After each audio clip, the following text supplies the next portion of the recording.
um treinamento, né, que nós vamos ter de um assunto que muito nos interessa, né, de algo que a gente realmente precisava, né, a gente sempre conversa sobre isso e é muito importante, né, essa troca e graças a Deus nós temos uma pessoa que já conhece o trabalho, que já esteve dentro da sala. É mais fácil, né? E é mais fácil, entender a nossa necessidade. Então, tudo que a Joyce preparou foi voltado realmente para o nosso universo.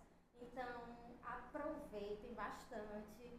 Então, a gente está aqui para aprender, para se jogar, né? Então, eu estou muito feliz, Joyce. Muito obrigada. Eu que agradeço. Eu estou ansiosa.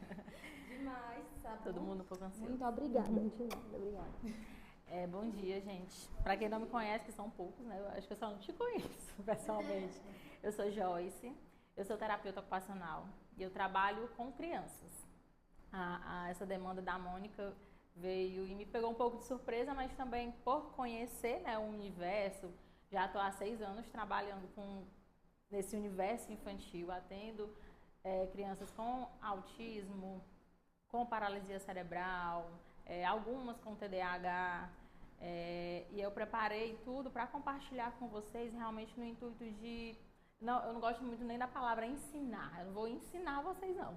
Não é nada, o que eu vou dizer é tudo que eu já estudei, né, tudo que eu conheço, para compartilhar com vocês. Né? Esse ensinar com sensibilidade eu já trouxe no sentido de vocês ensinarem as crianças, né, que são habilidades que elas ainda não adquiriram, ainda estão em processo, para vocês ensinar com sensibilidade no olhar para ser mais humano com essas crianças que têm essas dificuldades com a condição do transtorno do espectro autista. E aí cada um tem uma apostila, tem todos os slides para fazerem anotações, pedir para um avisar para todos trazerem caneta. Se alguém quiser fazer alguma pergunta, enquanto eu estiver explicando, pode levantar a mão e ir pausando, ou anota e deixa para o final, tá bom? Tá todo mundo com a apostila, né? Então, eu sou Joyce Ribeiro, sou esposa de Raylan, sou mãe da Maitê, que faz o balé aqui, aluna da professora Fernanda. Sou terapeuta ocupacional, tenho 6 anos de experiência na reabilitação de crianças, né? Sempre os meus cursos são voltados, sou apaixonada pelo universo infantil. Então, sempre estou atrás de me capacitar ainda mais, pensando no desenvolvimento infantil, né? E quando eu encontrei o balé da Mônica, eu fiquei muito encantada quando eu fui conhecer a metodologia, porque trabalha exatamente o que eu penso que tem que ser feito, né? Não é só ensinar aquela técnica, o balé, os passos, o que precisa ser feito, mas realmente para as crianças menores precisa tudo ser adaptado para o desenvolvimento dela, né? E aí as crianças atípicas, as crianças com transtorno do espectro autista, elas também precisam de adaptação a mais, né? Dependendo dos níveis de suporte que a gente vai conversar, dependendo das condições, dos comprometimentos que elas apresentarem. Eu trabalho no neurofuncional, que é uma clínica de Tereza, onde fiz terapia ocupacional, eu tenho trabalhado também em parceria com o Dr. Francisco, e lá no espaço nutricional, a supervisora do setor infantil, né? Para dar o auxílio com os demais profissionais também, a gente sempre está com essa troca. E os objetivos é sempre integrando as abordagens sensoriais, motoras, comportamentais, para promover mais autonomia, mais independência, que é realmente o universo da terapia ocupacional. Trabalha nesse foco. Vamos desenvolver as habilidades que são necessárias para aquela criança, falando do meu universo, né? A criança, mas a gente trabalha com pessoas de todas as idades, desde bebezinho, INTA, neonatal, até idoso. Para que essa pessoa, o paciente, ele tenha mais autonomia nas atividades do dia a dia. Na hora de se alimentar, na hora de se vestir.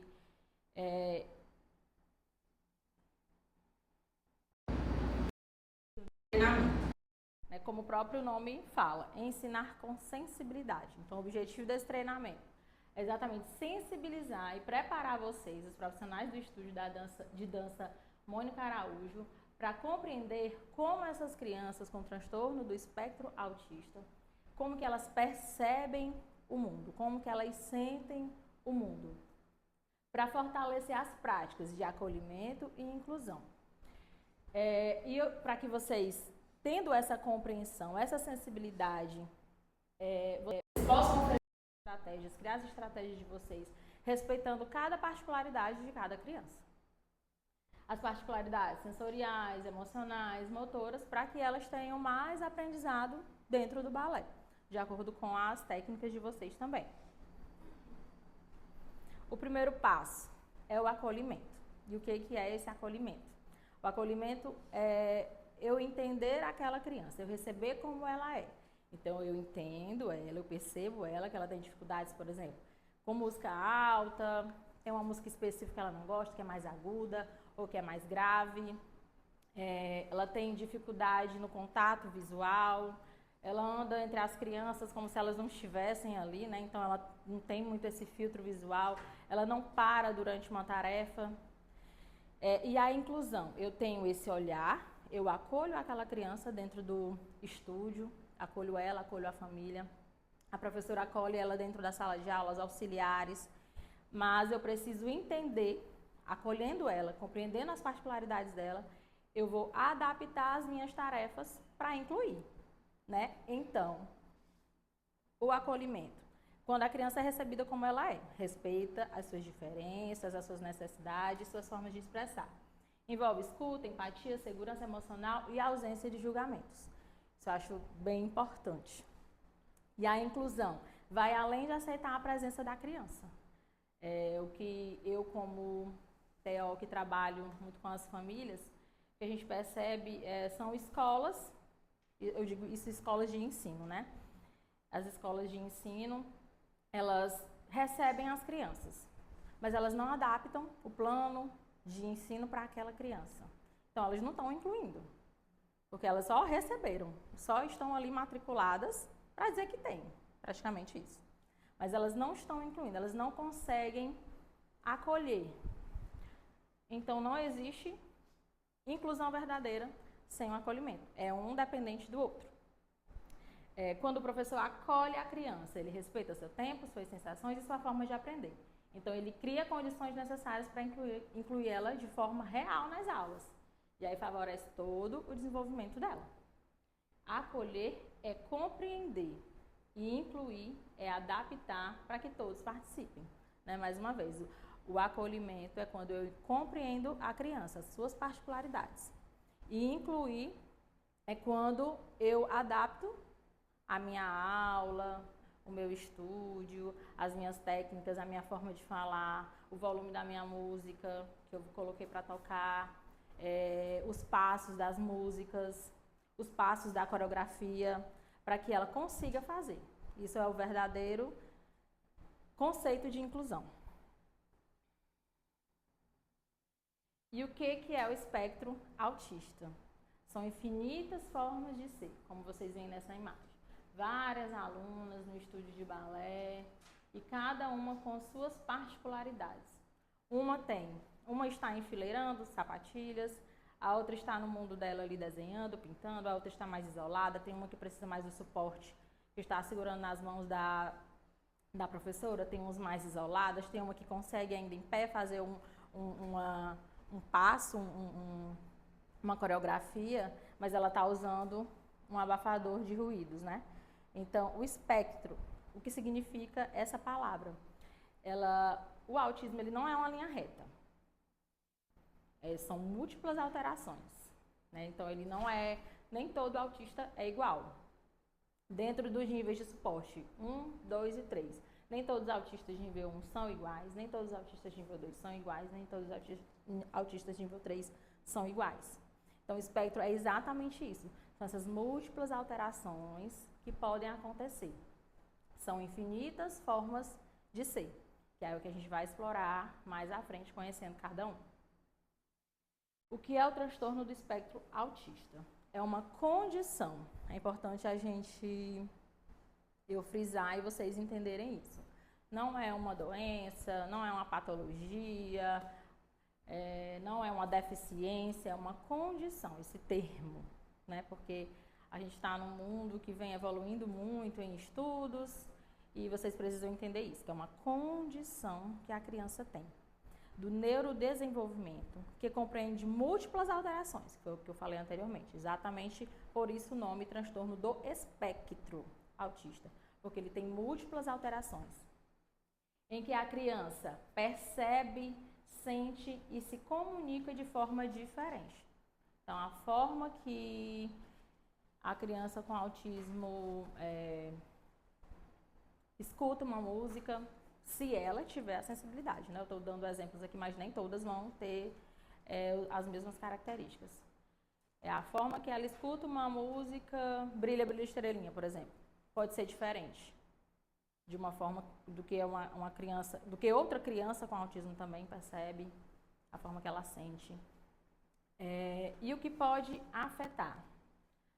Pode afetar as habilidades sensoriais, motoras, o cognitivo também. Algumas crianças apresentam uma deficiência intelectual, o emocional, que a gente vê muito, a socialização, linguagem, comportamentos restritos, repetitivos, e tudo isso impacta nas atividades de vida diária da criança, né? Então, por isso mesmo que os níveis de suporte são classificados exatamente dessa forma.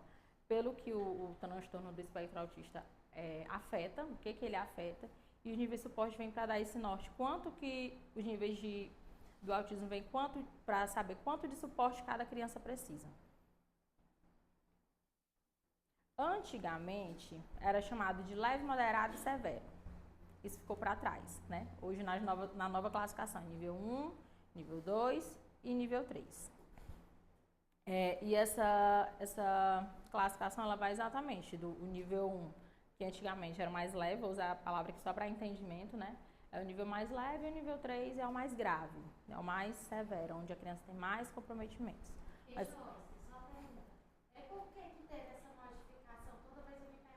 é por conta da palavra, o peso da palavra. Ele coloca até entre aspas, eu peguei esse informativo do InformaSUS, ele coloca entre aspas, ou entre parênteses, só para a gente correlacionar, mas a palavra, por exemplo, tem muita gente que fala criança, ou pessoas, né, com o nível de suporte 1, eles não consideram que seja algo leve para eles, entendeu? É uma questão mais humana, mais da palavra. O peso da palavra leve, não é um autismo leve, ele tem aqueles comprometimentos que pode dificultar a relação dele, a socialização, a comunicação, é só questão mesmo do peso dessa palavra. O nível 1, ele apresenta pouca necessidade de apoio e poucos prejuízos nas relações interpessoais. Então, geralmente, um adulto que às vezes recebe um diagnóstico tardio, um adolescente, né? Porque é mais difícil de perceber onde estão aquelas dificuldades. Ou seja, não é que não seja mais difícil de perceber onde estão aquelas dificuldades, na verdade. É porque ele consegue se desenvolver mais, o nível 1 de suporte, ele consegue se desenvolver mais, ter mais autonomia, ser mais independente, em comparação com o nível 2 e nível 3. Então, ele precisa de menos suporte. O nível 2, já ele precisa de mais apoio durante as atividades do dia a dia, nas terapias, considerando em comparação com o nível 1 e menos em comparação com o nível 3. O nível 3, ele é aquele mais grave, que nem sempre consegue verbalizar, e nem sempre ele, a pessoa com classificado no nível 3, nem sempre ele vai ser verbal, né? Nem sempre ele vai desenvolver a fala. Então, ele precisa de mais apoio. E é importante vocês entenderem esses níveis de suporte para exatamente estar adaptando, né? Para o nível 1 eu vou adaptar de uma forma, para o nível 2 eu vou adaptar de outra forma, para o nível 3 eu vou adaptar de outra forma. E também para o nível 1, Joana, Maria e Mariana, cada uma de um jeito. Então, eu vou adaptar às vezes para a Joana de um jeito, para a Mariana de outro, para a Maria de outro. Agora, vamos compreender o espectro autista. Esse treinamento começou lá com aquele formulário que eu compartilhei com a Mônica para elas mandarem para vocês, né? As respostas, as perguntas que eu pedi.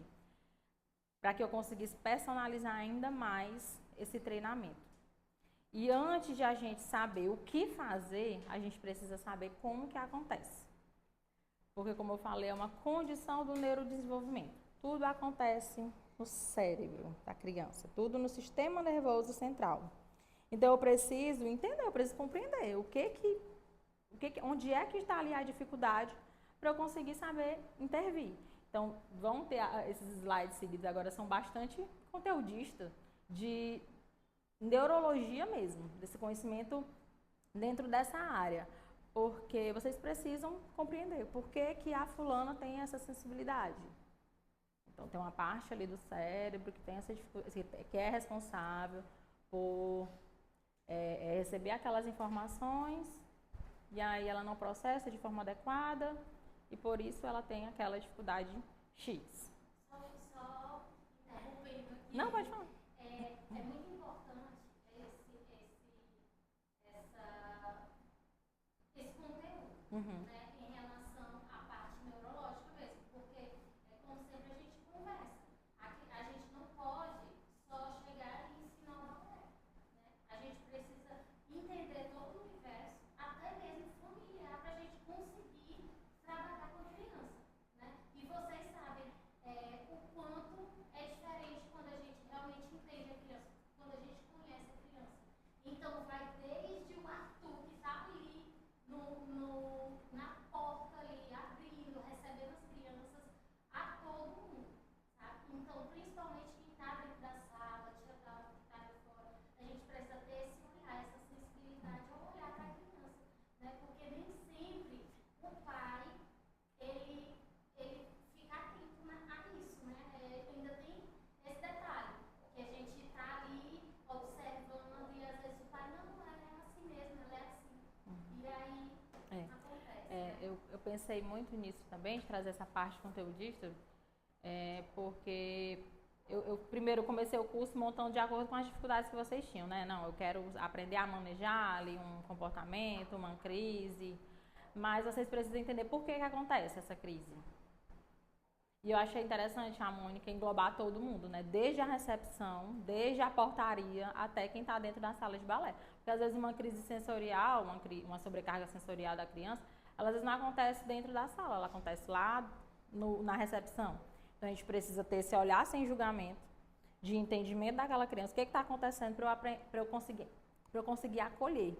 E dar até mais segurança também para vocês nas conversas com as famílias. É diferente, eu só faço. Mas por que ela não... por exemplo, vocês recebem uma criança. Aí, não, paizinho, hoje ela não parou quieta. Ela não conseguiu, não fez nada. Só dá aquele feedback negativo. E não é o que a família quer escutar. Aí você entende. Aí você entendeu o que acontece. Não, paizinho, eu entendo. A Joana, ela tem muita dificuldade de parar mais quietinha. Mas a gente fez algumas adaptações para as atividades com ela, então ela conseguiu engajar nas atividades. Eu percebi que ela estava irritada com o barulho, então eu diminui o volume, né? Porque a gente já sabe que ela tem essa hiperresponsividade sensorial. Eu estou já usando os termos técnicos, mas mais na frente a gente vai saber. Então é diferente quando vocês utilizam esses termos do que falar, não, ela não fez nada, ela só chorou, não quis fazer nada. Né? E é um serviço que é particular e eu também me coloco no lugar, porque o serviço onde eu atendo também é particular. E a gente precisa oferecer, além de tempo e dinheiro que toda a família faz o esforço para ter, e colocar a filha no estúdio de balé, o filho no estúdio de balé, vocês precisam entender o que acontece para estar dando esse feedback. E, às vezes também é uma criança que não tem um diagnóstico do espectro, mas que vocês, com o conhecimento que vocês vão ter, que vão levar na apostila, que depois pode estudar mais, pesquisar,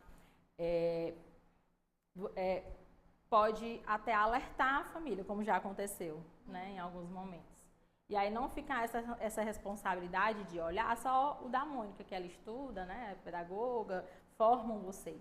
Vocês todos compreenderem para também estar alerta. E um conselho também que eu dou, não na primeira, eu observei naquele dia e eu já vou logo dizer pro pai, não pai, você não tá achando estranho? Assim em casa ela não é assim não? Esperar um pouco mais, porque às vezes pode ser só naquele dia a criança apresentou aquele comportamento, mas ali no outro dia ela já não vai apresentar. Esperar ali, eu uso uma regrinha de 3, aconteceu 3 vezes, ou consecutivas, ou alternadas, aí já é um momento de chamar ali a família, conversar, porque eu também atendo crianças que elas têm paralisia cerebral e elas têm autismo. E muitas vezes elas chegam lá só por conta da paralisia cerebral, que é o foco principal do lugar onde eu atendo. E a família ela não entende o autismo dentro como diagnóstico daquela criança. Não tem. Ela tem um caso de uma criança que ela era atendida só na fisioterapia. Não manda para a TO, pelo amor de Deus, ela precisa de terapia ocupacional, porque os comprometimentos sensoriais dela estão demais, ela precisa da abordagem de vocês. E aí a gente foi fazer a anamnese com a mãe, a gente percebia tudo na criança. Porque a gente atende no ginásio, tudo junto. Eu vi aquela criança e eu percebi muitas características que poderiam sinalizar para um autismo. Fui conversar com a mãe, ela, não faz isso não. E o menino faz mais. E aí dá mais segurança para vocês também entenderem, para saber como conversar com as famílias. Pode ser até criar um relatório. Não, mãezinha, eu vou criar um relatório aqui simples, vou escrever algumas características que eu percebi com elas com dificuldade dentro da sala de aula, né, na recepção, na interação com os coleguinhas. E aí, se você aconselha buscar um neuropediatra para estar acompanhando, né, para fazer mais avaliações, para saber o que essa criança pode apresentar. Tá bom? Então, é para vocês terem mais segurança mesmo, para estarem abordando com as famílias dessa forma e construir as estratégias de vocês também para o balé, para as aulas. Eu trouxe 2 visões, né, de 2 estudiosos, 2 pesquisadores. Quando a Mônica falou comigo, ela falou, Joyce, eu queria esse treinamento para a gente saber lidar, o que a gente pode fazer com a criança quando tem uma crise, aquela criança que tem dificuldade nas transições entre os passos, nas coreografias. Eu acho que é o ABA que é utilizado, sim, o ABA é bem utilizado. Mas eu também, como terapeuta ocupacional, tive que trazer a integração sensorial, segundo Jean Nares, que é uma terapeuta ocupacional, que estudou todo esse comprometimento, toda essa integração sensorial, que é a capacidade do sistema nervoso central receber as informações, organizar no cérebro, interpretar e responder adequadamente.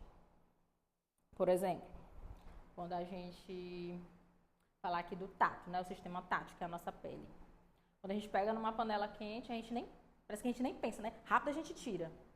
Então, a integração sensorial é mais ou menos nesse exemplo, por exemplo. Como que a integração sensorial acontece nesse comportamento? Eu peguei na panela quente e tirei a minha mão. Na minha pele, eu tenho os receptores de temperatura. Toda a minha pele, eu tenho os receptores de temperatura.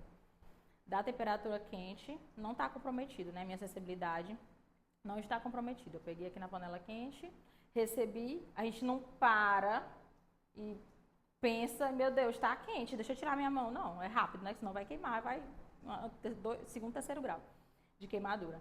A gente pega e solta rápido. Aí eu recebi, eu toquei na panela, os meus receptores táteis de temperatura quente, receberam aquela informação. Então, essa informação, ela sobe lá para o cérebro, ela é interpretada, no meu cérebro ela é organizada, interpretada, e o meu cérebro devolve uma resposta. Tira a mão, tá quente. Entenderam?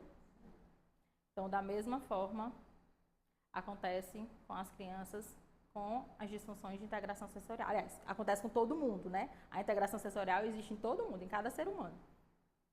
Só que com essas crianças é de forma diferente, né? A integração sensorial, quando ela não está afetada, eu pego numa panela quente, a minha sensibilidade ela não está alterada, eu pego numa panela quente e solto rapidamente. Agora, se minha sensibilidade tátil está alterada, eu posso colocar o pé a mão na panela quente, demorar bastante para entender aquele estímulo subir, eu interpretar, organizar e devolver aquela resposta de tirar a mão. E a integração sensorial, ela envolve estímulo tátil, estímulo proprioceptivo, estímulo vestibular, visual, auditivo, olfativo, gustativo e interoceptivo. Tátil, a minha pele, o meu tato. Proprioceptivo, a minha percepção do meu corpo no espaço. Como que meu corpo está dentro do espaço. Por isso que tem algumas crianças que têm dificuldade de... vocês falam, por exemplo, coroa da rainha. A criança não entendeu.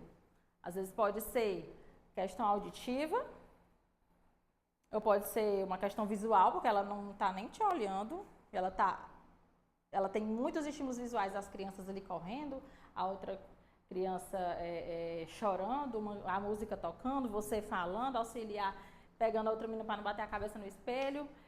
E aí são muitas informações que eles não conseguem filtrar, a integração sensorial não está adequada para eles responderem aos comandos de vocês. Então, a integração sensorial é importante para o aprendizado motor, para o desempenho artístico, que não depende só de técnica, né? Meu Deus, mas por quê? Eu sei tanto de balé, mas a menina não faz. Ela não faz. A Mônica treina tanto a gente, toda semana a gente treina e a gente cria, meu Deus, eu repito toda vez, todo dia eu repito com aquela criança, mas ela não aprende, ela não faz. Mas por quê? É exatamente isso que a gente vai entender ao longo desse treinamento. E aí a integração sensorial é importante para o equilíbrio e para a postura, que é altamente importante para vocês. A coordenação motora. Como é que tem uma criança com prejuízo na coordenação motora? Como que eu vou trabalhar com ela? Misericórdia. Não, aquela criança é toda desajeitada. Misericórdia. Eu estou indo para a direita, ela está indo para a esquerda. O planejamento de movimentos, a coroa da rainha, ela só bota o braço aqui, não consegue estender totalmente. Atenção e permanência na aula. Eu estou falando com ela. Ei, mulher, vem cá, vem, Joana. E ela não vem, ela está lá no espelho, se olhando, ela está pegando no coque da outra criança, ela está distraída. E a autorregulação emocional. Ela está chorando, aconteceu alguma coisa ali que desregulou ela e ela não consegue se regular. E é exatamente isso, ela não consegue se regular, ela não consegue se regular sozinha, ela precisa do suporte. É o que a gente conversou antes. Ela precisa de uma ajuda, ela precisa que a auxiliar venha, ela precisa de... algumas crianças têm eles gostam de andar com brinquedo, né? Porque eu atendo mais menino autista, a gente vê mais menino, né? Acontece mais no sexo masculino. Então, eles chegam com um carrinho, um dinossauro, um em cada mão. E para você soltar da mão, se você tirar da mão, aquele é o objeto de segurança da criança. Se eu for... Não, ela na minha sala ela não vai entrar com esse brinquedo aí da mão, não, vai atrapalhar. Se você tirar, filha, é choro, ela não engaja. Então, é exatamente eu entender ela para eu adaptar. Ah, não, eu sei que se ela chegou aqui com a Barbie, com a bonequinha.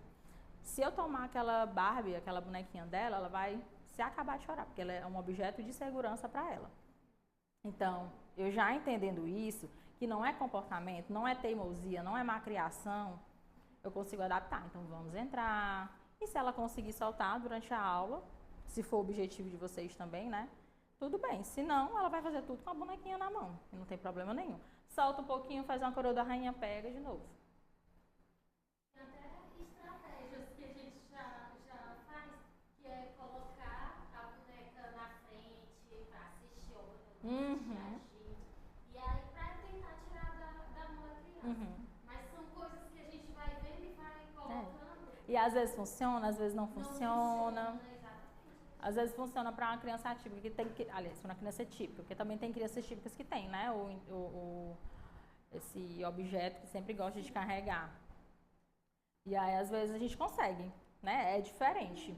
Você, ó, ela vai ficar bem aqui na frente, vai ficar te olhando dançar. Vamos fazer o passinho para ela? Aí tá lá, vamos girar para a boneca te olhar. Só que crianças com espectro autismo, se ela tiver esse comprometimento na comunicação, no entendimento, ela não vai entender. Então, se você tirar, botar lá na frente, choro. Aí ela não engaja, não é o que a gente quer. A gente quer que ela faça, né, o máximo possível do que a gente tem para ensinar. Então, a integração sensorial, segundo Dinares, ela fala que o desenvolvimento motor e comportamental saudável depende da integração eficiente dos sistemas sensoriais primários, que são o sistema tátil, o sistema vestibular e o sistema proprioceptivo, principalmente. Então, essas crianças com autismo, elas têm principalmente os comprometimentos, né, dentro desses sistemas sensoriais. E aí, secundariamente, pode acontecer alguma dificuldade visual, às vezes a luz aquela luz é forte. Para mim, não é. A claridade aqui da sala, quando a janela está aberta, por exemplo. Para mim, não é. Para mim, é natural. Eu consigo ignorar aquilo ali e seguir fazendo a minha tarefa. Mas para ela pode ser. Muita criança dentro da sala se mexendo. Tá ali no passinho, dançando uma musiquinha. É muita informação visual para ela conseguir filtrar. Então, ela não consegue. Ela tá ali andando como se não estivesse nem naquele lugar. Pode acontecer também dificuldades no sistema olfativo e gustativo, que vocês nem sempre não trabalham, né, com esses sistemas, mas trouxe para a informação. No sistema auditivo, tocou a música, a criança pôs a mão no ouvido, misericórdia. Aquela música ali não tá dando, não. Ou é o tom da música, ou é o volume da música, é o quê? Se for o volume da música, vamos baixar. As outras crianças vão brincar normalmente, vão conseguir escutar a música um pouco mais baixa e vão conseguir engajar. E aí a gente está adaptando para aquela criança que está dentro do espectro autista. E no sistema interoceptivo, as sensações do corpo. Ela está com vontade de fazer xixi, mas ela não consegue te comunicar que ela está com vontade de fazer xixi. Ou ela está com vontade de ir no banheiro, fazer cocô, ela já usa fraldinha, e ela fez um cocô, você não percebeu, e ela tá lá com vontade, ou tá com sede, tá com sono, tá irritada, tem alguma coisa dentro do organismo dela, que é exatamente o sistema interoceptivo, que está incomodando ela, mas ela não consegue te comunicar, ela vai chorar, vai ter crise, e aí a gente tem que saber como acolher. Os perfis de disfunção sensorial, segundo Dinares. Por que a criança ela se irrita com barulho? Não adianta só eu chegar lá na frente, não, ela se irrita com barulho. Vamos colocar a música aí, um dia ela acostuma. Uma hora ela vai acostumar, uma hora ela não vai chorar mais não. Infelizmente não é desse jeito. Pronto, um exemplo, lembrei aqui de uma coisa. Tá, o Daniel, né, que é do marketing, aí ele ligou a luz. Como é o nome daquela luz? Softbox. Ligou o softbox, a criança piscou, não consegue. Não, já ela, é porque ela não gosta. Já ela acostuma. Infelizmente não é desse jeito. Coloquei os passos, né, que vocês utilizam, as pistas visuais para as crianças no chão. Coloquei lá deixa eu ver um exemplo. Se eu lembro. A girafinha, a girafa, o pescoço da girafa. Meu Deus, a criança não faz. Por que ela não faz? Ela não consegue. E é exatamente porque ela tem disfunção de integração sensorial. Como eu falei, quando a integração sensorial ela não está afetada, toda essa recepção dos estímulos, essa interpretação no meu cérebro e as respostas que a integração sensorial permite que eu faça, elas não estão prejudicadas. E aí dentro do espectro autista tem vários perfis de disfunção sensorial que pode acontecer porque essa integração sensorial não está acontecendo de forma adequada. E aí nós usamos a metodologia focada em associação. Então aí já é um ponto de observar mesmo, né? Isso aqui não vai funcionar. Então vamos criar outra estratégia porque isso não vai funcionar. Então é um ponto muito importante. E aí os perfis de disfunção, segundo a Dinares, existe a dificuldade na modulação sensorial.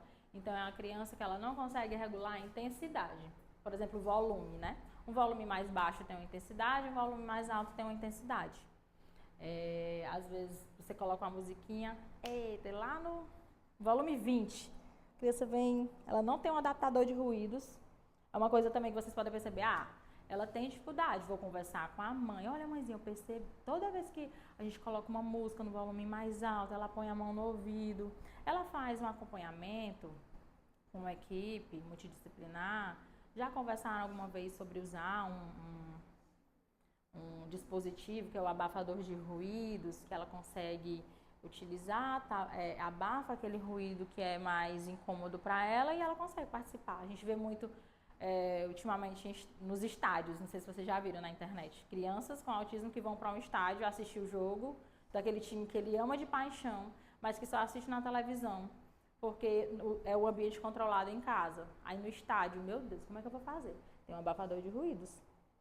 Na sala de aula pode acontecer da mesma forma, né? No balé, por exemplo. E aí é diferente você ter esse conhecimento e conversar com a família do que você não ter e só para tocar o volume alto lá até a criança se acostumar. Que não vai acontecer ela se acostumar. Não vai, infelizmente.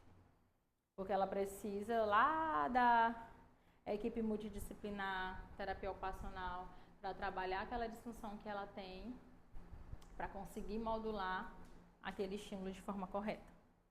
E aí, dentro do prejuízo na modulação sensorial, que é de regular a intensidade, tem os perfis de hiperresponsividade tátil, hiperresponsividade sensorial, perdão, hiporresponsividade sensorial ou busca sensorial. Hiperresponsividade sensorial, a criança ela responde demais àquele estímulo, por exemplo, de forma inadequada, inapropriada, tampando o ouvido. Aquele volume está mais alto e ela tampa o ouvido. Ou você está falando com a criança, vem fulana, vem, vamos fazer, vem aqui na frente do espelho. Parece que ela nem te escuta. Já é o perfil de hiporresponsividade sensorial. Nesse caso, hiperresponsividade sensorial auditiva. Ela pode ter hiperresponsividade sensorial tátil, hiporresponsividade sensorial auditiva e uma busca sensorial vestibular, tá todo momento, só para lá e para cá, só se mexendo. Não para quieta. Então são esses perfis, por isso que vocês têm que entender. Meu Deus, aquela menina é mal educada, parece que não senta, não me obedece não. Ou menina mal criada, não é. É uma disfunção de integração sensorial que acontece. É no cérebro da criança que acontece. A discriminação sensorial prejudicada. Ela tem dificuldade de perceber um toque, por exemplo. Ela tem dificuldade de interpretar as informações sensoriais que ela recebe. A disfunção postural é muito relacionada à vestibular, que está relacionada ao equilíbrio, proprioceptivo, que é a percepção do meu corpo no espaço. Como que eu boto minha mão para a direita, como que eu boto minha mão para a esquerda, como que eu levanto minha mão para cima, como que eu faço o chutinho, do caminhando eu vou, como que eu faço? Ela não tem essa coordenação, às vezes, né? E pode ser uma disfunção postural, geralmente são aquelas crianças que você pega, quando você toca nela, ela parece uma gelatina, ela é molinha, hipotônica, e ela tem essa disfunção postural. E a dispraxia já é uma dificuldade no planejamento motor. Você fala assim, vamos fulana, vem em cima da linha, eu vou dar muito exemplo da tia Fernanda, porque acompanha as aulas da Maitê às vezes. Vamos aqui, vamos passar em cima da linha, vamos agachar, dar uma rodadinha, mandar um beijinho. Vamos, agora é você, vai lá. Aí a criança só passa reto, não consegue fazer. Meu Deus, eu já falei hoje, já vou falar quarta-feira e vou falar sexta-feira de novo. E a criança não faz. É porque ela não consegue, ela tem esse déficit no planejamento motor, ela não consegue entender aquele tanto de informação. E aí, como que eu vou fazer? A gente vai entender mais à frente. Como que eu vou adaptar? Alguma pergunta até aqui? Vamos recapitular aqui mais uma vez. Então, os slides explicando cada um. A modulação sensorial alterada, hiperresponsividade sensorial, resposta exagerada a estímulos comuns. Né? É uma criança que a família traz, às vezes a família também nem conhece, mas ele traz, quando ela escuta o barulho do liquidificador em casa, é choro, ela corre. Muito medo ela tem. Exatamente essa resposta exagerada ao estímulo auditivo, por exemplo. Evita sons, luzes, pode ser luzes piscantes ou luzes mais intensas, a janela totalmente aberta, a cortina totalmente aberta, aquele tanto de luz do externa que entra, ela se incomoda, ela fica piscando, não consegue. Reações emocionais intensas. Por quê? Ela recebe aquele estímulo. É como. Vou fazer uma explicação aqui. O limiar dela é aqui. E o volume está aqui. O limiar dela de receber aquele estímulo auditivo, né? É aqui. Só que o volume está lá no 5, o volume está lá no 10. E aí passou, né? Tem essa diferença aqui. E aí ela vai responder exageradamente ao estímulo auditivo, ao estímulo visual. O limiar dela do estímulo visual é aqui. Mas aí a janela, a cortina tá toda aberta, aí o estímulo tá lá, tá aqui esse espaço, essa diferença, né? Essa disparidade grande, ela vai responder exageradamente àquele estímulo. Eu quero que ela dê uma giradinha, misericórdia, ficou tonta, a menina caiu, vomitou, é o sistema vestibular. Aquela giradinha que é simples pra gente, aquele girinho, pra ela, o limiar dela aqui, do sistema vestibular, mas o giro extrapolou o limiar dela, então ela vai responder adequadamente. Ela nem vai fazer. Você vai pegar a menina e ela vai, não vou não. Porque ela não interpreta o estímulo vestibular de forma adequada. E aí tudo interfere lá nas reações emocionais. Ela vai chorar, ela vai fugir, ela vai irritar, ela não vai querer mais vir pro balé. Toda vez que a mãe dela for vestir a roupa do balé, ela vai chorar. Porque ela não quer vir, mas ela não consegue dizer que ela não quer vir, porque ela não consegue girar, porque ela não consegue escutar a música. Então esse olhar realmente é da gente, é de vocês. E aí no balé o que vai acontecer? Chorou, entrar na sala, ou até mesmo em casa, começa a chorar já que não quer vir. Tapa o ouvido. O figurino, misericórdia, aquela roupa pegando nela. Aquele meião, meu Deus, ai gente, é muito irritante pra ela, é muito irritante aquele meião completo. Ah não, mas ela só entra se tiver de meião. Não pode entrar sem a farda. Não, é um balé inclusivo. É um balé onde eu entendo, onde eu acolho as demandas daquela criança e vou adaptar. Se ela não consegue usar o meião, se ela não consegue usar aquela a sapatilha que aperta, tudo bem. Vamos sem o meião, vamos só com a outra fardinha, né, que é por cima, que é mais folgadinha. Ou se ela não consegue nada, ela tolera. Não, mãezinha, traga ela com a roupa de casa, não tem problema. Até ela ir evoluindo quanto ao sistema tátil, e você for vendo que ela vai aceitando gradativamente, aí você vem com a fardinha. A gente tinha, né? Ela vai retornar agora. Uhum. É uma aluna que a mãe dela estava tentando de todas as formas, né? Mas ela não queria mais vestir a roupa, não queria. E aí ela não aceita de jeito nenhum que ela tenha alguma coisa, né? Ela não aceita, ela diz que não, que ela é mal criada. E aí é muito difícil. Aí já pertinho do espetáculo, ela mandou mensagem, ela tá doida pra voltar. Agora ela tá aqui vestindo a roupa, aí não queria. Aí agora tá. E é tão difícil, né, quando a família não entende. É muito difícil. É pior ainda. Porque quando você entende, quando a família entende, aí tem aquele elo, né? Tem aquele olhar no balé, na escola, dentro de casa. É totalmente diferente. E consegue ajudar, né? De uma certa forma, porque a criança vai conseguir evoluir mais, todo mundo se ajudando. Aí a hiporresponsividade sensorial, o limiar dela é aqui. Ela escuta, o limiar dela para ela escutar aquela música, eu só estou dando exemplos assim informais, tá? Mas realmente essa questão de limiar existe dentro da integração sensorial. A criança tem o limiar no nível, mas o estímulo chegou demais e ela responde de forma exagerada, é hiperresponsividade sensorial. Mas o limiar dela é no 5 e o volume está no 2. Parece que ela não escuta. Aí é exatamente aquela criança que você fala, fulana, faz isso, fulana, faz aquilo, vem, faz. E ela não consegue responder, porque o estímulo, ela precisa de mais intensidade no estímulo para ela responder.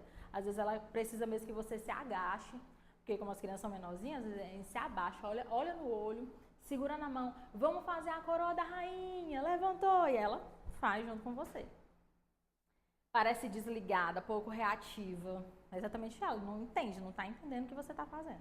Necessita de estímulos mais intensos para responder.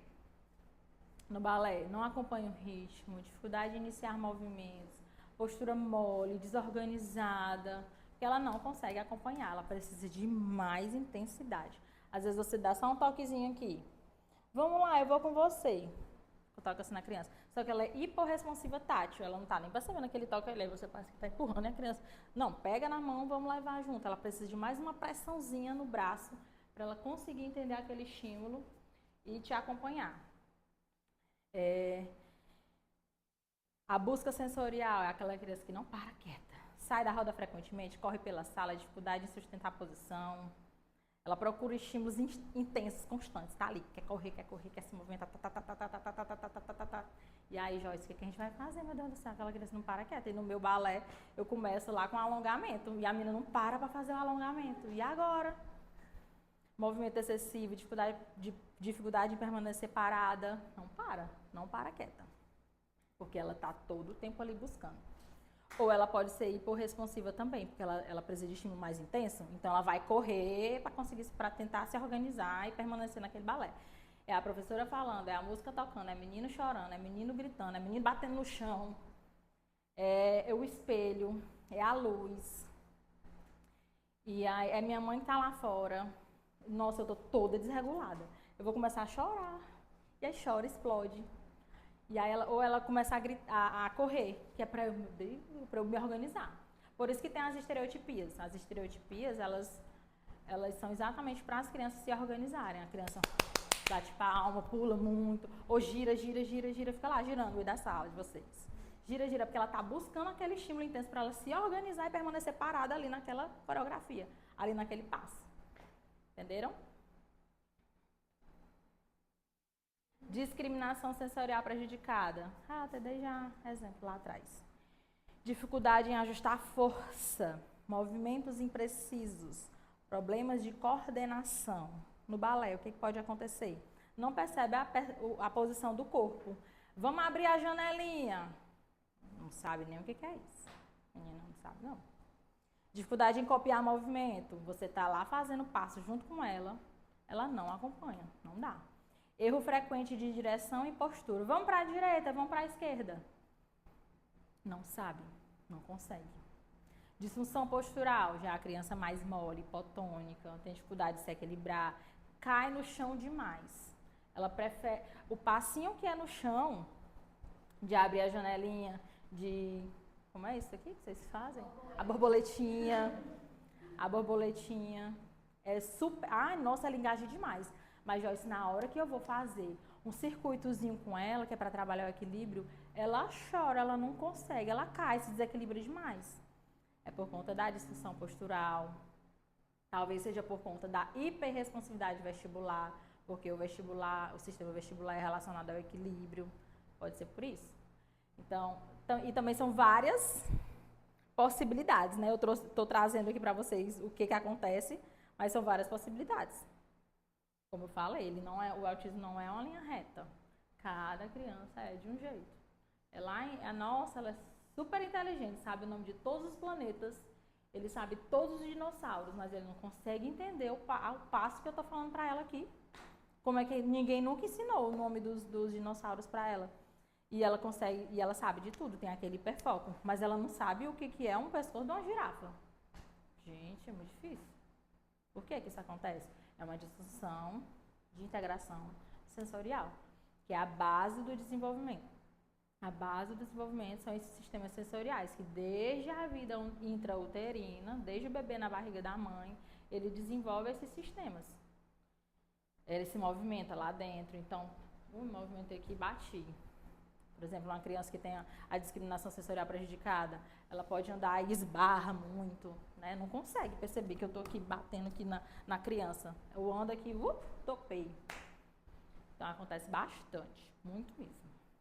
Dispraxia, já é dificuldade no planejamento motor, que é aquele exemplo que eu dei. Eu faço lá um passinho, tem que passar por cima da linha, agachar, girar, mandar beijinho. Vamos, junto comigo. Mesmo que você faça junto com a criança não, meu Deus, ela não está fazendo. E agora? Estou com um mês treinando a coreografia do espetáculo e a menina não aprende. Misericórdia. Aí ela vai chegar lá na frente, a mãe não vai gostar, porque ela não fez o que eu ensinei. Mesmo sendo a bebezinha, que a gente sabe que é mais difícil, né? Para bebê até com desenvolvimento típico, e para a criança jovem, tá lá em cima. Entrou no palco, eita, aquele monte de gente. Oxente, eu só ensaio dentro da minha sala. Ela tá ali organizando o corpo dela. Eu só ensaio dentro da minha sala. Ó. O máximo que tem, minha professora, os auxiliares, 10 alunas, um espelho. Eu tô acostumada com aquele ambiente. Cheguei lá no espetáculo, a música alta, aquele monte de decoração. Meu Deus, onde é? Aquele monte de gente. Vou ver minha mãe. Chorei, a minha segurança. Ela não consegue interpretar tudo aquilo. Para ela é como se ela estivesse sobrecarregada. É como não, ela está sobrecarregada sensorialmente. São muitas informações que chegam e ela não consegue organizar no cérebro para responder de forma adequada. E a dispraxia, o que acontece? Dificuldade em aprender sequências, troca de lados, movimentos coordenados. Aquela criança mais desajeitada, que a coordenação motora dela é muito pobre. Nossa, ela é muito desajeitada. Movimento descoordenado, mesmo com repetição. Faço várias vezes e ela não consegue. E aí, como eu falei, tem coisas que são muito parecidas da dispraxia e da discriminação sensorial prejudicada. Ó, movimentos, dificuldade em aprender sequência, dificuldade em copiar movimento. Então, realmente é uma mistura, né? E aí, o perfil sensorial, se a criança tiver a criança aqui no balé com vocês, aí vocês podem chegar para a família. Gente, é muito diferente do que você só receber a criança, faz, se fez, tudo bem, se não fez, tudo bem também. Entrega para a família, vai-se embora. Lá no dia do meu espetáculo eu quero saber que ela vai estar no palco, é para dar prazer para aquela família que ela está lá em cima. Do que vocês acolherem aquela família e perceber, olha, eu estou percebendo que ela tem muita dificuldade, ela cai bastante, ela é acompanhada por uma equipe. Tem como você pedir um relatório pra gente? Tem como você pedir um relatório, trazer um relatório deles pra gente ler, pra gente entender o perfil sensorial, as disfunções sensoriais. Vocês só podem falar assim, eu quero conhecer o perfil sensorial da criança. Só quero entender como que ela é. Porque às vezes nem a família não sabe explicar. Eu quero saber o perfil sensorial daquela criança. Para eu conseguir adaptar dentro das aulas de balé, dentro da coreografia nas aulas de balé. Eu quero conseguir adaptar. Vocês podem pedir. E aí é o terapeuta ocupacional que vai enviar, ela faz TO. Pede para ela mandar um relatório pra gente. Por que acontece isso? E talvez vocês saiam hoje daqui, aí quando aprendeu, eu tô dando cada exemplo, aprendeu. Aí quando vê, meu Deus, o que é que pode ser mesmo? Até hoje comigo também, por exemplo, aplicar a minha avaliação, que é bem criteriosa. É sistema por sistema para eu entender. Porque não é só olhar, tem uns que são clássicos, né? A gente olha, bate o olho e já sabe o que é. Mas, às vezes, eu desconfio que é uma disfunção postural, que é porque a criança, por exemplo, tem aqui a criança que tem dificuldade de equilíbrio, mas ela não é hipotônica, ela não é aquela criança mole. O que é que pode ser? Pode ser uma hiperresponsividade vestibular. Aí eu falo aqui pra vocês, parece simples, mas não é. Toda uma pesquisa que o terapeuta ocupacional faz, aí que vocês podem estar pedindo. Eu queria entender se ela realmente tem essa dificuldade de equilíbrio. Então dá para você pedir para ela, para mandar aqui para a gente pro balé, um relatóriozinho para eu entender qual é o perfil sensorial da criança, quais as dificuldades que ela tem, quais as habilidades que ela já possui, para a gente conseguir adaptar. Porque vocês não, porque a equipe multidisciplinar tem as avaliações, né? Traça ali o perfil sensorial e intervém. Vocês aqui não vão aplicar a avaliação. Não vão aplicar as avaliações para saber o perfil sensorial. Então, é o que eu estava falando, é diferente você só entender, aliás, não entender e botar a criança no balé, a família traz o balé, você só fez, não fez, tá bom, manda para casa, do que você chegar e acolher e querer entender. Nossa, ela realmente quer entender como a minha criança funciona. O que ela pode fazer dentro do balé dela para que minha criança consiga se desenvolver do jeito dela dentro do balé. É totalmente diferente. Né? Vocês já têm esse perfil de trabalhar com desenvolvimento infantil. Então, vocês tendo esse olhar também de acolhimento para receber essas crianças com autismo é totalmente diferente. Porque a única coisa que a gente recebe, que a reunião de hoje foi só para avaliar mesmo, é a anamnese da criança, que a gente pede já faltando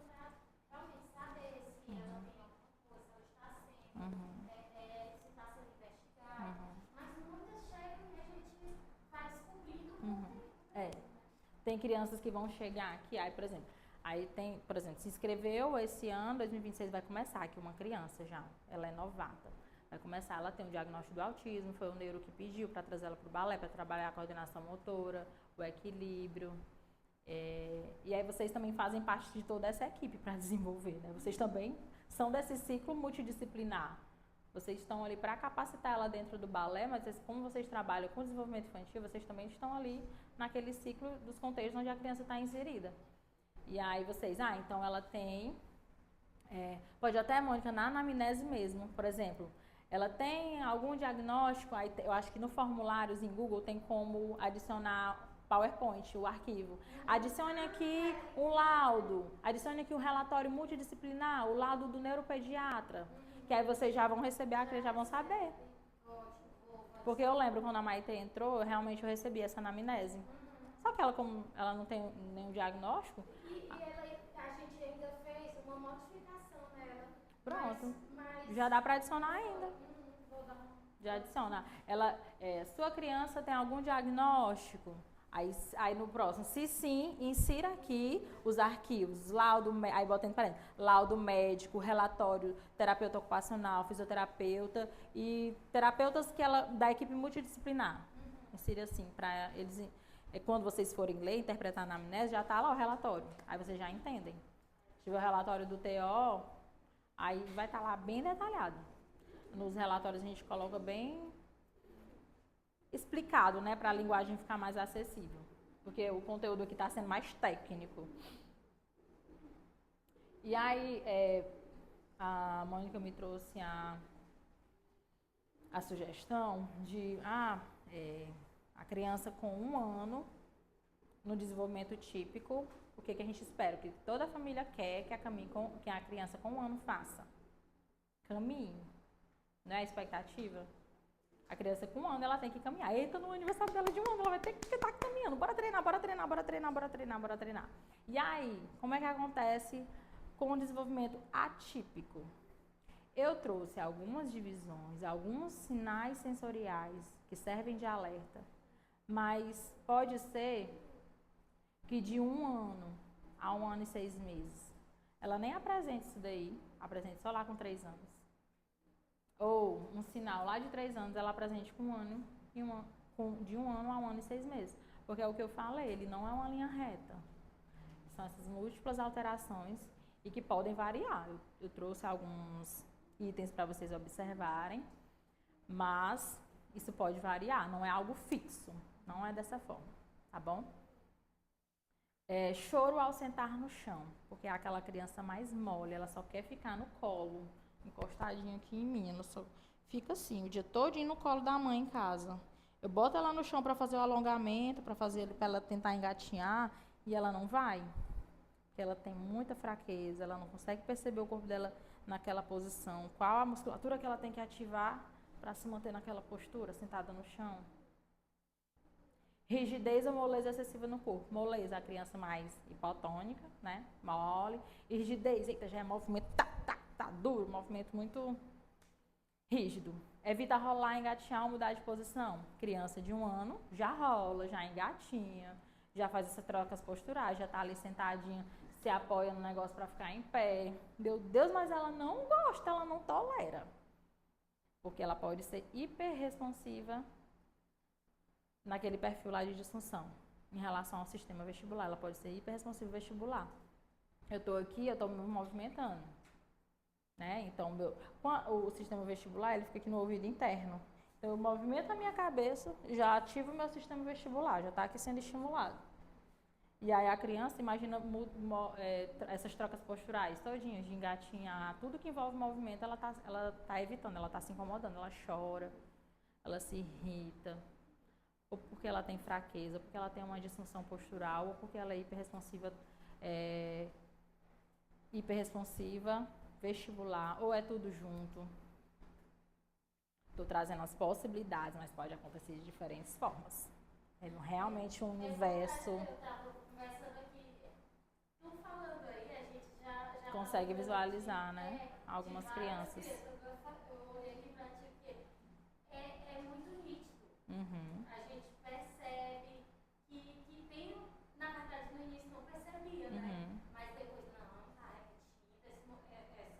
esse comportamento. Esse comportamento, o fator da aula aí já lembrou. Irrita-se com música, com toque, com figurino, né? Que foi o que eu falei anteriormente. Ela é hiperresponsiva, tátil, não tolera. Essa blusa aqui em mim, eita, tem um negócio aqui nela, bem que essa costura, que ela me pinica todinha nas minhas costas. Eu tô aqui super incomodada, mas eu consigo tolerar, às vezes, um short mais apertado. Eu quero usar aquele short, bem naquele dia, aquela festa que eu vou. Eu quero usar aquele vestido tubinho, tá me apertando horrores, aquele sutiã, tá só pegando aqui atrás. Meu Deus, misericórdia. Tá só pegando, mas eu consigo manter o meu nível de alerta, eu consigo manter aqui conversar com vocês, né, compartilhar esse conhecimento com vocês, mesmo o sutiã tá estando aqui todo apertado, tá todo pegando. Se eu for parar para pensar, misericórdia, eu parei para pensar, já tá aqui, eu pegando todo em mim. A Maitê, ela tem uma irritação com meia, misericórdia, desde pequenininha.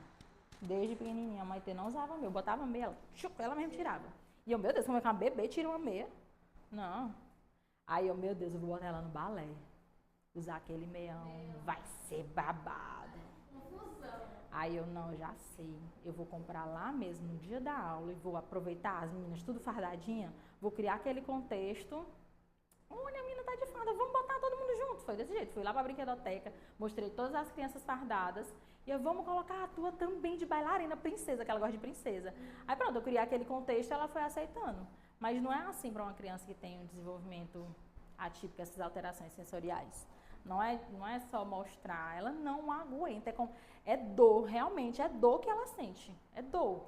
É dor lá no ouvido, é dor que fecha o olho. Quando a gente está muito cansado, nossa, é o final de semana, é para eu descansar. Eu tô aqui escutando a Joyce falar, eu tô muito cansada. Eu quero chegar em casa, eu quero fazer o quê? O que a gente pensa? Quando a gente tá muito cansado naquele dia. Pronto, o dia do espetáculo. Eu aposto que vocês estavam mortas de cansado. Misericórdia. Todo mundo cansado. Aí eu só quero chegar na minha casa, tomar um banho, deitar na minha cama e fechar meu olho. Quero silêncio, quero só silêncio. Ficar lá na minha cama. Primeiro que a gente pensa é inibir os sistemas auditivos, né? Ou os estímulos auditivos. Aí depois, eu quero fechar meu olho e dormir. Os estímulos visuais. A gente consegue se regular ali. Só que para elas é muito diferente. Está acontecendo lá no cérebro, ela está sentindo dor. É dor mesmo. Ela sente dor com aquele estímulo. E aí altera o comportamento, altera o emocional. E ela não consegue se regular. Aí ela precisa de um suporte, de alguém que entenda, que compreenda que são vocês, que entendam, sabe a demanda que ela tem, isola ela um pouquinho, traz ela, acolhe, recebe, diminui os estímulos que estão incomodando, para ela conseguir se regular. Ela precisa daquele suporte para se regular. Eu aqui consigo me regular, a roupa tá pegando horrores, mas eu consigo. Ela não. Ela precisa de suporte para se regular. E a conduta no balé, para a criança que chora quando senta no chão, que tem essa rigidez ou moleza, que evita rolar, engatear, mudar de posição, irrita-se com a música, com o toque, com o figurino. Eu posso colocar ela no colo, ou próximo de um adulto, chamo uma mãezinha para acompanhar inicialmente, para a mãe ficar com ela no colo. Não é só questão de vínculo, eu quero quebrar o vínculo dela com a mãe dela, não é só assim. Entendo que não é o vínculo, entendo que é uma disfunção. Existe, claro, existe a questão dos vínculos, né, que às vezes a gente precisa dar uma quebrada. Eu também, como TO, entendo isso, que às vezes a criança passa o dia todinho grudado na mãe. Meu Deus do céu, não tolera entrar na minha sala, mas na hora que entra, que vê, me encantei. A gente vai quebrando esse vínculo até para dar um descanso para a pobre da mãe, né? Mas quando existe essa disfunção sensorial, quando estamos falando de disfunção sensorial, aí já eu permito que a mãezinha entre, ou eu coloque ela no colo, ela está no colo do auxiliar, ela vai ter um auxiliar só para ela, para estar acompanhando exclusivamente aquela criança, que é como se fosse AT na escola, né? Para acompanhar exclusivamente aquela criança, para colocar ela no colo, para aí sim ela ir sendo incluída e participando e se desenvolvendo no balé. Usar música suave, previsível, que vocês usam aqui, né? Mas só a título mesmo de informação. A música mais suave, não aquela música que não, e do nada, tá alto, não. Uma música mais calma, que relaxa, né? Que ativa realmente os sistemas que vão regular aquela criança. Priorizar movimento no chão para aquela criança que não tolera fazer trocas posturais. Ela se senta no chão, mas eu botar para ela engatinhar é choro. Eu botar para ela deitar no chão, que eu não sei se vocês fazem alguma coisa com uma criança deitada no chão, misericórdia. Vamos alongar bem aqui, não sei, só uma sugestão. Bumbum aqui na parede, deitada, né? Digamos que a criança está deitada. Botar a perna lá para cima. Ela não aguenta, ela não faz, não. Um alongamento, não faz, porque ela vai alongar para um lado, vai alongar para o outro, e o sistema vestibular está lá, ó, sendo estimulado, e ela não faz aquele movimento, porque ela não aguenta. E não forçar a participação. Que é vocês entendendo tudo isso, né, é primordial não forçar a participação, é adequar realmente para que ela consiga participar da forma dela. De 1 ano e 6 meses a 2 anos. A criança, digamos que nessa idade, ela já está caminhando, ela já adquiriu esse marco do desenvolvimento, né? Mas ela cai muito, o ritmo da musiquinha ela não acompanha, empurra a coleguinha, porque ela não percebe o corpo dela no espaço, dá um empurrão no menino. Não é falta de educação, é disfunção sensorial. Evita textura, se, por exemplo, bota o tatame para ela subir em cima, eita, não sobe por nada. Não tolera. Ela tem uma hiperresponsividade tátil. A bola, que eu já vi fazendo alongamento na bola, né? Para a criança pular. Minha filha. Criança com hiperresponsividade vestibular, jamais ela vai subir, nem ficar de barriga para baixo, nem ficar de barriga para cima naquela bola. Nunca. E aí não é eu pegar ela. Tu vai, menina, bora. Tu vai pular. Não. Tu vai pular que é para tu ficar forte, que é para tu fazer esse alongamento. Não é. É a gente entender e compreender realmente. E não imita movimentos simples, ela tem dificuldade nessa imitação, porque ela tem uma disfunção sensorial. As condutas, o que eu posso fazer? Mais à frente tem tudo resumido, que a gente vai fazer mais detalhadamente, tá bom? Usar circuitos simples no chão, é uma criança que não fica de pé, ela cai demais. Pois vamos fazer aqui no chão com ela, um alongamento. Por exemplo, também é uma criança que, aqui no caso, mais na frente. Mais na frente eu vou falar, mas eu vou falar logo agora também, que eu me lembrei.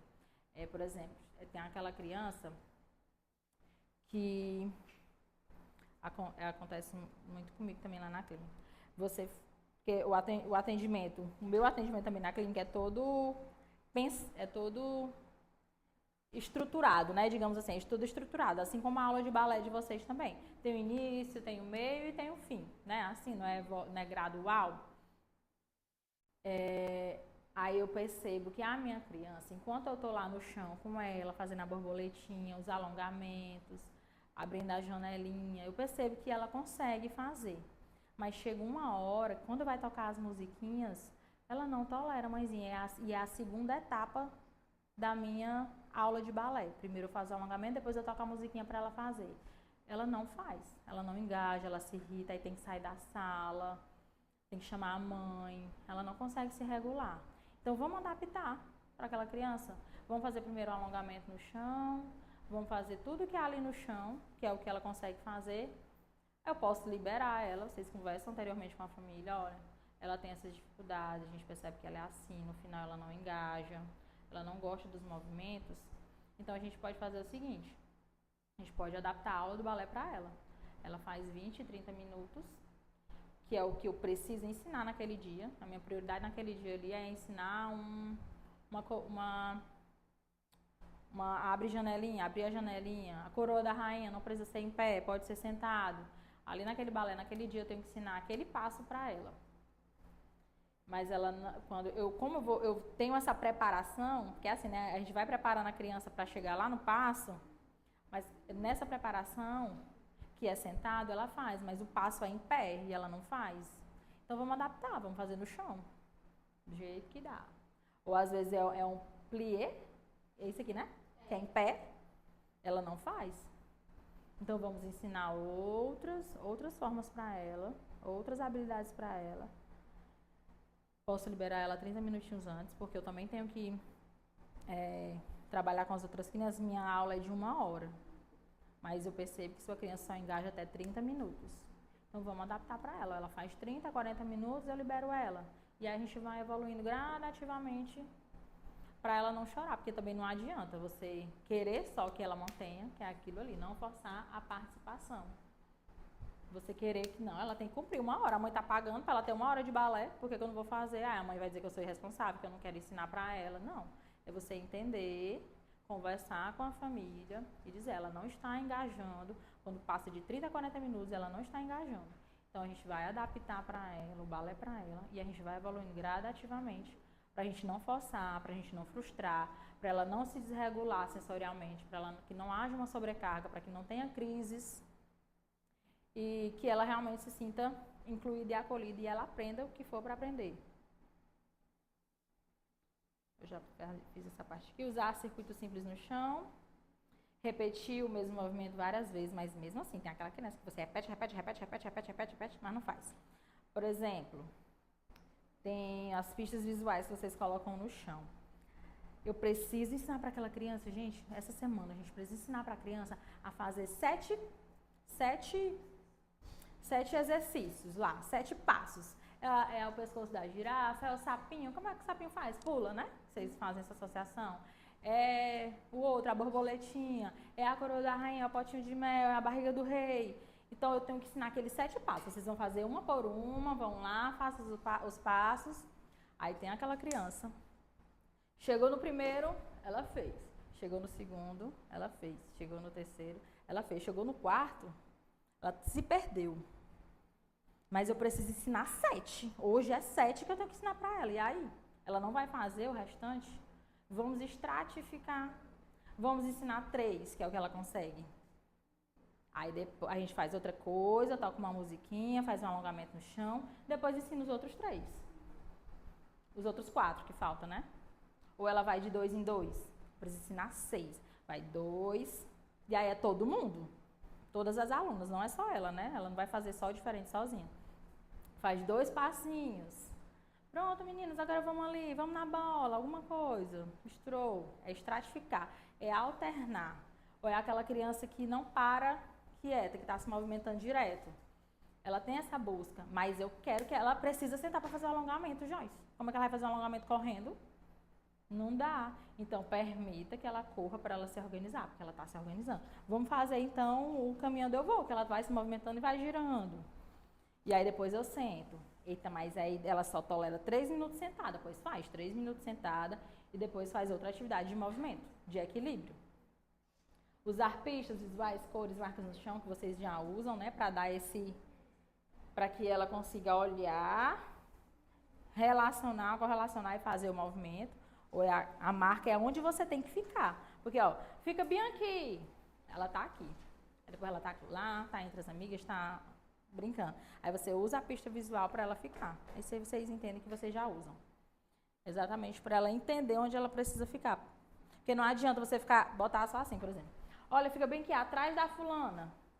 A Joana tá aqui. Ó, fica atrás, é na linha reta. Mas cadê essa linha reta? Não tem. Ela não consegue entender só você falando. Precisa dar pista visual para você dar a pista visual para ela ficar. Alternar movimento ativo com pausa, pronto. É exatamente isso, alternar movimento ativo com pausa. É a criança que tem muita busca de movimento, ela busca demais, ela está se mexendo toda hora. Corre, senta 3 minutos, 5 minutos, quer correr. Vamos embora, alternar. A aula todinha vai ser assim. Senta, faz um alongamento, ou aquele primeiro é o momento de acolhimento, né, que vocês fazem, eles brincam ali um pouquinho, e aí depois vamos sentar para fazer o alongamento, depois vamos fazer um circuito, aí agora é hora de sentar para fazer isso. Em vez de ficar 20 minutos sentada, 10 minutos sentada, vocês vão dividir esses 10 minutos em 2 tempos, em 3 tempos, para ir alternando os passos. 2 a 3 anos. Medo intenso de giros, ou pode ser a busca excessiva por correr e girar. Pode ter os 2 perfis. Como eu falei, não é a linha reta, não é sempre, todo autista é igual, não. O nível 1 é isso aqui que ele apresenta, tá, não. Nível 1, nível 2, nível 3 em relação ao suporte que ele precisa receber. Não é porque é o nível 1, ele vai ter tá, não é assim. Não há receita de bolo. as múltiplas variações. Dificuldade em seguir sequências simples, resistência à transição, troca de atividade. Ela gosta muito de pular na bola, ou ela busca excessiva por correr e girar, por exemplo. Ela busca excessiva por pular. Ela gosta, eita, mas ela gosta da bola. Na hora que eu tiro da bola, que ela vai ficar na bola, que é para sair da bola, é choro, confusão, gritaria. Pois vamos alternar. Ó, você vai já, vamos aqui. Aí, bota ela para pular um pouquinho na bola, por exemplo. Aí caminhou, passou por cima de um obstáculo para pegar a argolinha e botar no verde, no azul, no vermelho. Incluir isso que ela busca, esse estímulo que ela busca, dentro do circuito, né, que vocês fazem. Se ela tem essa busca excessiva pelo movimento, pois vamos botar a bola lá. Aí é bom que ela vai se regulando. Ela pulou na bola, sentou, tchugu, tchugu, tchugu. Aí agora é hora do passinho ali, vai. Vamos mais uma vez. Pulou na bolinha e foi e fez o passo que vocês querem fazer. Crises emocionais durante a aula. Tá aqui de 2 a 3 anos, mas pode acontecer com as idades anteriores, que foi o que eu falei, né? Tá essa divisão por idade, mas não é receita de bolo. Pode acontecer diferente. E a conduta, dividir as aulas em blocos curtos, foi o que eu já falei aqui. Oferecer pausa reguladora sem retirar da aula. Ela conseguiu que eu tirasse a bonequinha da mão dela. Eu consegui tirar a bonequinha da mão dela.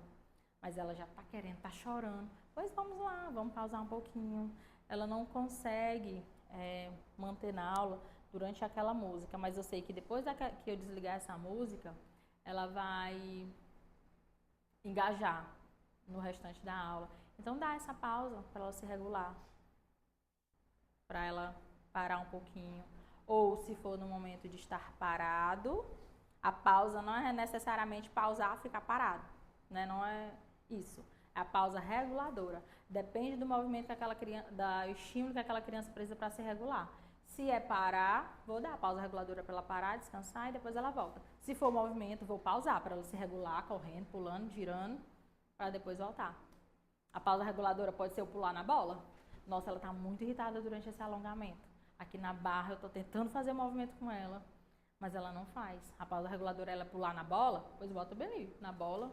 O auxílio vai com ela, enquanto você está com as outras alunas ensinando, ela está lá pulando na bola, se regulando, e depois ela volta. Porque as crianças maiores, né, adolescentes, criança maiorzinha de 9 anos, às vezes ela mesma percebe. Ou não, depende do nível de suporte que ela precisa. E ela sabe que ela vai lá na bolinha, vai se regular e depois vai voltar para continuar a coreografia, para continuar o passo. Usar sempre uma rotina fixa. Vocês também já fazem, né? Que tem um início, um meio e um fim. É toda essa graduação. Mas pode ser meio, ele precisa, aliás, que é maior da aula, precisa ser no meio, que não engaja os 20 minutos, elas não engajam, então não engaja 30 minutos. Pode ser talvez que você fazer um fim para diminuir o tempo da aula para ser liberada antes. Ela fique sobrecarregada e gere alguma crise sensorial. Esses sinais não indicam má vontade. Muito importante. Eu sempre estou colocando nos slides aqui. Não é má vontade, é dificuldade no processamento sensorial. Não é porque ela não gosta de pisar nesse tapete. Nossa, ela não gosta. Mas vamos passar? Passa aqui o pé, olha. Passa como é gostoso. É maravilhoso. Olha, mulher, tu não sente que é tão macio. Gente, ela não consegue. Ela tem essa dificuldade no processamento sensorial. Não é passar, até ela se acostumar. Não é. Não é assim. É um exemplo lá da minha prática, o TO, que trabalha muito com esses estímulos sensoriais, com areinha, graminha, pedrinha. Não é o colocar, nossa, ela prefere, ela ama brincar com peteca. Eu vou botar peteca dentro da areia para ela pegar na peteca e se acostumar com a areia. Não é. Não é assim. São outras vias que o TO vai trabalhar. E aí vocês vão se cobrar também para ser terapeutas, né? Vocês também não são terapeutas ocupacionais dela. Quem trabalha essas disfunções, o principal profissional que trabalha essas disfunções, aliás, o único profissional que trabalha essas disfunções de processamento sensorial é o terapeuta ocupacional. Então, por isso que eu digo que é importante vocês pedirem. Me passa o contato da TO dela para eu conversar, porque vocês fazem parte dessa rede, desse contexto, né? Acho que tem umas duas crianças que a mãe já. Mônica, eu posso trazer? Porque aí vocês já, pode sim, já nos pediram também relatório de criança que está em investigação para mandar. Então, é uma coisa até que os pais eles conseguem visualizar isso, né? Alguns, né? Que aqui eu consigo, vou fazer com que ela realmente evolua. Então, vamos unir tudo aqui. Eu acho que é interessante isso, de pais que já percebem, né? Isso. É. E tem os dois mundos, que é bem. A outra parte é muito mais difícil. Criança que faz assim, tipo assim, gosta de ver, molha a mão e fica marcando. Ou a língua fica passando na. Ele gosta de ver aquele molhado nas paredes, na porta. Não acontece várias vezes, mas aquilo lá acontece, não direto assim, entendeu? Pode investigar, que pode ser alguma disfunção. E não necessariamente ela precisa ter o diagnóstico do transtorno do espectro autista. Essas disfunções sensoriais, elas podem acontecer em qualquer pessoa. É porque a gente está tendo treinamento para o manejo de crianças com autismo, né? Mas essa dificuldade de processamento sensorial, se é só um comportamento isolado, né? Só uma coisinha pontual, eu já recebi várias crianças. Tinha uma criança que, misericórdia, ela todo dia ela tinha que banhar de mangueira fora de casa. Por conta da água, tem alguns que têm a busca pela água, porque elas têm pode ser a hiporresponsividade tátil, que ela precisa daquela sensação de molhado para ela sentir o próprio corpo dela. E aí ela precisa da água, ela gosta de visualizar, ela tem uma pobre discriminação tátil, ela não consegue contato, saber que textura tem aquela parede, então ela vai passar a língua. A criança de 6 anos, tinha uma criança que eu fui avaliar de 6 anos. Uma criança de 6 anos vai pegar uma tinta guache e vai passar no corpo todinho? Não, ela sabe, no desenvolvimento típico, ela sabe brincar com tinta. A tinta guache, como é para brincar? É para pegar com o pincel, com o dedo e pintar um desenho. Não é para passar no corpo. É uma disfunção, pode indicar uma disfunção de processamento sensorial tátil, de processamento sensorial. E aí, levar para um TO, avaliar, se não faz um acompanhamento. Eu acho que precisa de do encaminhamento do neuro, vai no neurologista, neuropediatra, eu trouxe que eu percebo isso e isso aqui. Aí talvez ele passe umas sessões, às vezes é só um comportamento pontualzinho, é só uma coisinha pontual. Que aí ele vai fazer esse acompanhamento com o TO e aquilo ali vai se regular e ele não vai mais ter aquele comportamento. Agora, se forem vários outros sinais, aí pode ser um indicativo de algum diagnóstico. E essas disfunções sensoriais podem acontecer no TDAH, pode acontecer na síndrome de Down, pode acontecer na paralisia cerebral, pode acontecer que é outra pode ser criança que nem um diagnóstico sensorial. Nossas preferências. Como ser refogado, tola, ali, não. Cebola crua, crocância crocante. Coloca na comida e come. Aí, eu tenho mas sou uma criança com amarelo. Só com não tolera. Aí vai atrapalhar a nutrição deles, a vitamina com injeção. Aí já é uma disfunção maior que precisa ser tratada. E nem toda disfunção a gente tem as nossas preferências. Por exemplo, tem gente que lava o cabelo e não tolera ficar com o cabelo molhado. Tem que secar logo, não tolera aquela... Tem mulher que é assim, não gosto do meu cabelo molhado, mulher. Mas seca e vive a vida normal.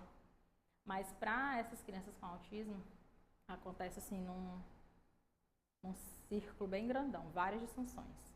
E aí por isso que elas têm essas dificuldades de interagir, de se comunicar. Mas pode acontecer no diagnóstico, as coisas estão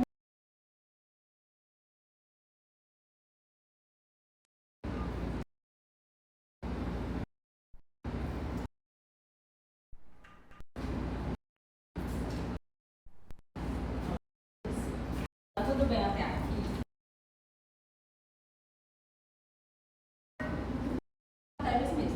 Já passei, é a primeira etapa